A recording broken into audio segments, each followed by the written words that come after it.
Kahit tawagin niyang House of Crocodiles to, kung hindi naman sira yung integridad ng house, yung bang sinasabi niya ang nakasira o may mga ibang bagay na nakasira? First of all, I would like to clarify that I'm not making a manifestation, but I would like to interpolate the sponsor regarding the measures that he has recommended. The Honorable Toby Chanco is recognized for his interpellation. Before I entertain the query of the Honorable Tobias Chanco, Madam Speaker, I would like to remind the body that tonight we are deliberating a committee report pursuant to a unique constitutional power that was given to Congress, which is the power to discipline our own ranks. This is not an ordinary piece of legislation.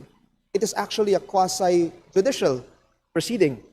That being said, Madam Speaker, I would like to hear what would the queries of the Honorable Chanco be? First of all, Madam Speaker, precisely that is the point. This is not an ordinary legislation. Hindi nga kami, kung hindi kami membro ng Committee on Ethics, hindi nga kami pwede magtanong doon. So kung hindi pa rin kami pwede magtanong dito sa plenaryo, ibig sabihin, hindi na sasagutin ng sponsor yung dahilan kung bakit kailangan isuspindi. Dapat hindi pa pwedeng manifestation lang to. Dapat sagutin nila at patunayan nakatumbas ng pagkakasala ni Kong Kiko yung ipapataw nila na parusa.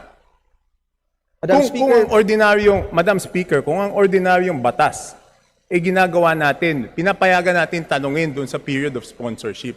Ito ay period of sponsorship, so bakit hindi pa pwedeng tanungin? Hindi nga kami nakapagtanong doon sa Committee on Ethics dahil hindi kami membro. Madam Speaker, and with the indulgence of Representative Toby Chanco, nakalagay po mismo sa committee rules ng Committee on Ethics na maski ang non-member, maaari niyang malaman at maaari rin siyang makilahok as long as merong written request na ibinigay sa amin.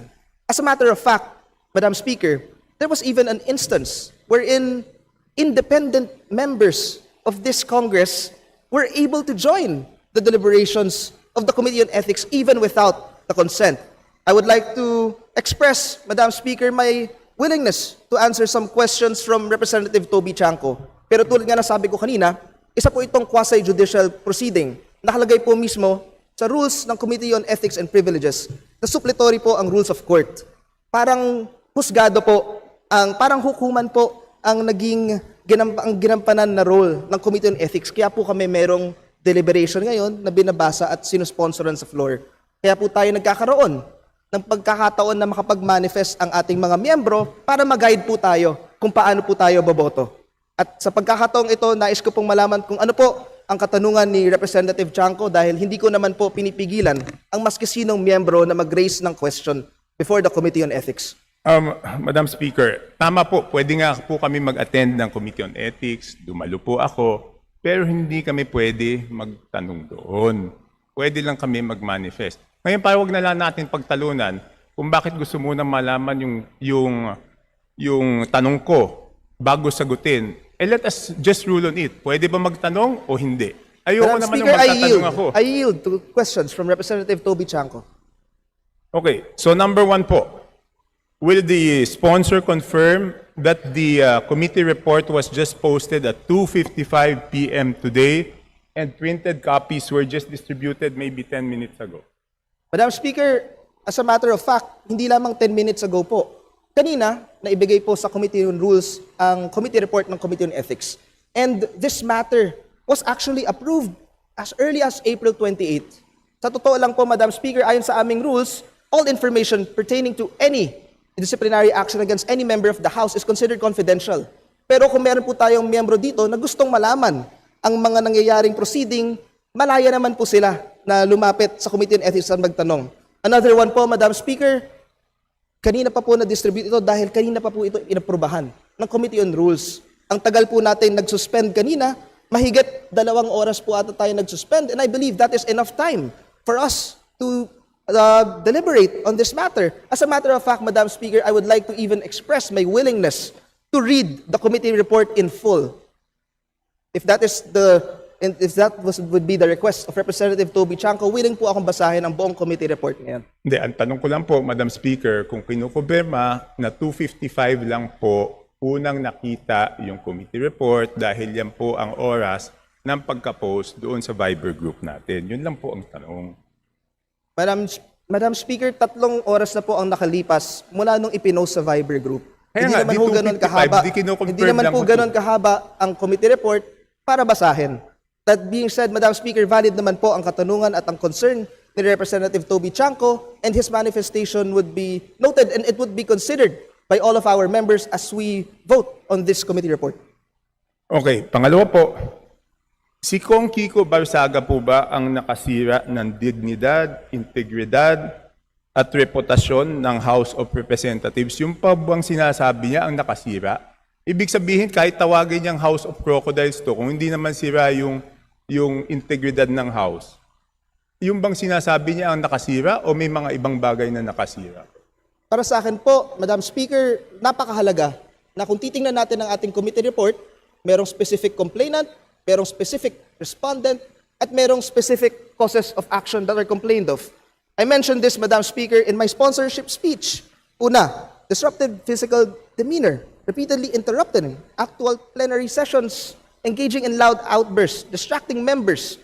2, mockery of leadership, yung pag-superimpose ng animated crocodiles over members, unauthorized and slanderous live broadcast. Kung tututukan ko po ng telepono sa harapan ng mukha mo, ito po ay pinadiringgan po namin sa Committee on Ethics, at ito po ang naging pasya ng aming mga miyembro na patawan po ng expulsion ang ating respondent. It should also be noted, Madam Speaker, that it doesn't happen very often in this August chamber na meron tayong miyembro na haharap sa multiple ethics complaint.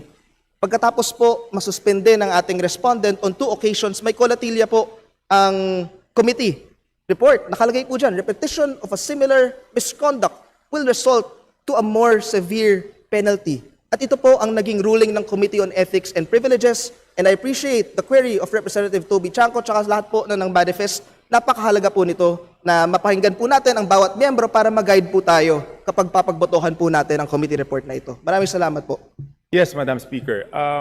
Agree naman po ako na may mga pagkakamali si Kong Kiko Barsaga. And even he will attest that pag nagkakamali siya, pinagsasabihan ko siya.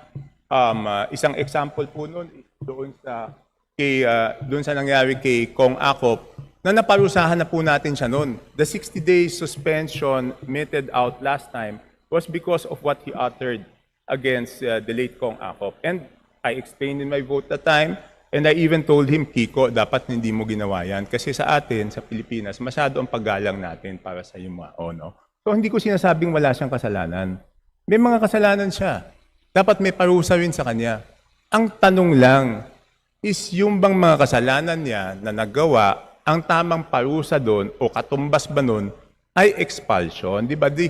The penalty should be commensurate to the offense. So yun lang, pakipaliwanag lang kung bakit doon sa mga nasabi niyong mga kasalanan niya, dapat siyang tanggalin bilang congressman at yung mga bumoto sa kanya ay mawala yung binoto nila. Yun lang po ang aking gustong malaman. Hindi ko po sinasabi na wala po siyang kasalanan. May kasalanan po siya. Dapat may parusa din po. Pero tama bang parusa yung tanggalan siya ng posisyon o tanggalin siya sa pagiging congressman dahil dun sa mga nagawa niya? Madam Speaker, uulitin ko lamang po ang bahagi ng aking sponsorship speech kanina. With the representative having meted with 60-day suspensions in 2 instances, the committee considers that another penalty of suspension will not likely deter the improper behavior which continuously reflects negatively on the image of the House of Representatives. Para sa kaalaman po ng ating mga miyembro, the Committee on Ethics was put in a really tough predicament because we faced multiple complaints with different causes of action pertaining to the same respondent. At the same time, maaaring magkaroon pa po ng influx of cases against the same respondent from different complainants and for different causes of action. Kaya sana po nauunawaan ng ating kasamahan sa Kongreso na hindi po simple ang trabaho ng Committee on Ethics and Privilege. We actually afforded maximum tolerance to our respondent dahil may mga okasyon pa nga po na the same day, hindi po makakadalo sa hearing, magre-reschedule kami para lang makinggan ang kanyang panig. Naging binigyan po namin ng pagkakataon ang ating respondent na dumalo at magpakita sa ating committee. And I share the view of Representative Janco. Mahirap po ang rekomendasyon na inirekomenda ng Committee on Ethics, but I hope all of the manifestations that were given on the floor would guide all of us when we vote on this matter. Maraming salamat po. Yes, maraming salamat po, dear sponsor. Panghuli na lang po, Madam Speaker. No? Alam niyo po, ito lang po ang pakiusap ko sa ating mga kasamahan dito. Ako po kasi naranasan ko na dito yung ilang beses maging independent. No? Ngayon lang ako naging parte ng majority. Yung ating kapangyarihan bilang mayorya, ay ingatan po natin, gamitin natin ng maayos. Kasi baka dumating yung panahon, tayo naman ang mapunta sa pagiging independent, tayo mapunta sa minority. Doon pa lang natin mararanasan, no? At kahit tayo ay part ng majority, gusto rin naman natin tayo ay may boses, hindi pinipigilan yung ating salita. Pag tayo ay mabilis magdesisyon dito at tayo ay nagkaroon ng president na masyadong mahigpit ang parusa, pwede na tayong takutin dito na huwag na lang tayo magsalita dahil pwede tayong parusahan at doon na mawawala ang integrity ng House ng Representatives na ito kung ano pa po ang natitira dito. Yun lang po, Madam Speaker, maraming salamat. Maraming salamat po, distinguished colleague. The Committee on Ethics would like to assure the entire body that our right to the freedom of expression will always be respected and it will always be upheld.